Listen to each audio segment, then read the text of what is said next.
RR Pugoy mga bro, pangarap pala makapaglaro sa Barangay Hinebra magpapatrade at Barangay Hinebra 3-team trade ikakasa.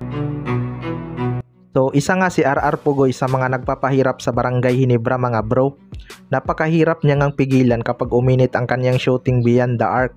Pero may mga usap-usapan nga sa social media na pangarap ni RR Pugoy maglaro sa Barangay Hinebra. May isang larawan pa nga kung saan suot nito ang jersey ng Hinebra legend na si Mark Caguioa. Well, para sa akin mga bro, matutupad lang talaga yung pangarap ni RR Pugoy kapag nagpatrade siya sa Barangay Hinebra. Kahit sa TNT siya mas nakilala at sumikat, hindi rin naman siguro siya magsisisi kapag napunta siya sa isang crowd favorite team na Barangay Hinebra. Karamihan din talaga sa mga PBA player ay gustong makapaglaro sa Barangay Hinebra dahil noon pa lang sikat na nga ang team na to mapahanggang ngayon. Isa nga sa dahilan dyan ay ang kanilang Never See Die spirit.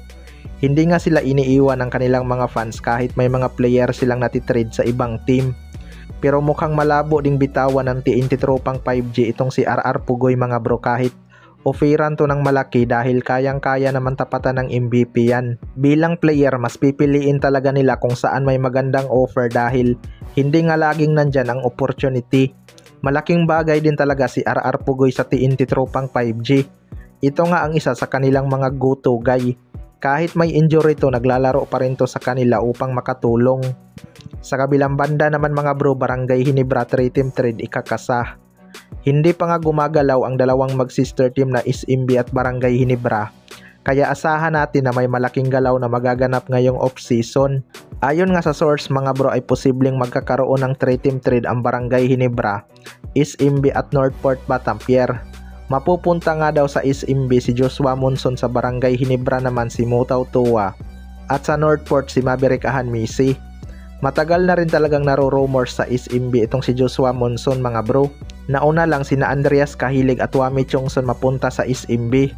Ito namang si Mutaw Tua ay kailangan talaga ng Barangay Hinebra para may katulong si Japit Aguilar.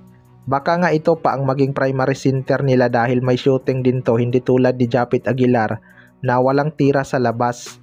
Matagal na din kasing inaabangan ng lahat na mapunta ito sa Barangay Hinebra. Si Maverick Ahanmisi naman ay may mga rumors na talaga sa kanya na matitrade ito mga bro. Hindi na kasi siya masyadong nagagamit sa Barangay Hinebra dahil loaded na ang kanilang guard position. Inconsistent na din ang kanyang contribution dahil minsan maganda ang kanyang laro, minsan naman hindi. Mas bagay nga siya sa team na kailangan ang katulad niya pagdating sa scoring. Halimaw naman to pagdating sa opensa mga bro kung matagal sa kanya ang bola. Shooter din to beyond the arc. Bumaba lang ang kumpiyansa pagdating sa Barangay Hinebra.